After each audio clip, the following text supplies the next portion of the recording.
ನಮ್ಗೆ ಯಾವುದೇ ರೀತಿ ರೋಗ ಇಲ್ಲಾಂದ್ರೆ ನಾವು ಆರೋಗ್ಯವಂತರ ಅಥವಾ ನಾವು 100% ಆರೋಗ್ಯವಂತವಾಗಿದ್ದೀವ ಅನ್ನೋ ಪ್ರಶ್ನೆ ನಿಮ್ಗೆ ಕಾಡ್ತಿದ್ರೆ ಈ ವಿಡಿಯೋನ ಎಂಡ್ವರೆಗೂ ನೋಡ್ರಿ.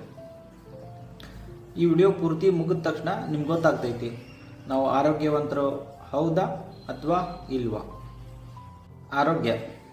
ಆರೋಗ್ಯ ಎಂದಾಗ ನಮ್ಗೆ ಯಾವುದೇ ರೀತಿ ರೋಗ ಇಲ್ಲ ಅಂದ್ರೆ ನಾವು ಆರೋಗ್ಯವಂತರಲ್ಲ. ನಮ್ಗೆ ಬೆಳಗ್ಗೆ ಎದ್ದಾಗ ಜೀವಂತ ಅನುಭವ ಅನ್ನಿಸ್ತೈತಿ ಇಲ್ಲ. ಹೆಲ್ತ್ ಎಂಬುದು ಹೋಲ್ ಎಂಬ ಪದದಿಂದ ಬಂದೈತಿ. ಈ ಹೋಲ್ ಅಂದ್ರೆ ಸಮಗ್ರ.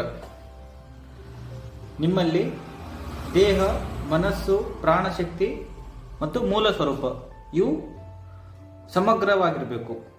ಇವು ಲಯಬದ್ಧವಾಗಿದ್ರೆ ನಮ್ಗೆ ಬೆಳಗ್ಗೆ ಎದ್ದಾಗ ಆಗಷ್ಟಲೇ ಹುಟ್ಟಿದ್ದೀನಿ ಅಂತ ಅನುಭವ ಆಗ್ತೈತಿ.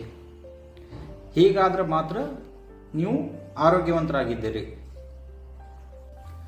ವಿಡಿಯೋ ಇಷ್ಟ ಆಗಿದ್ರೆ ಮಿಸ್ ಆಗ್ದೇನೆ ಲೈಕ್ ಮಾಡಿ, ಸಬ್ಸ್ಕ್ರೈಬ್ ಮಾಡಿ, ಮತ್ತೆ ಮರಿದೇನೆ ಬೆಲ್ ಐಕಾನ್ ಪ್ರೆಸ್ ಮಾಡಿ. Thank you.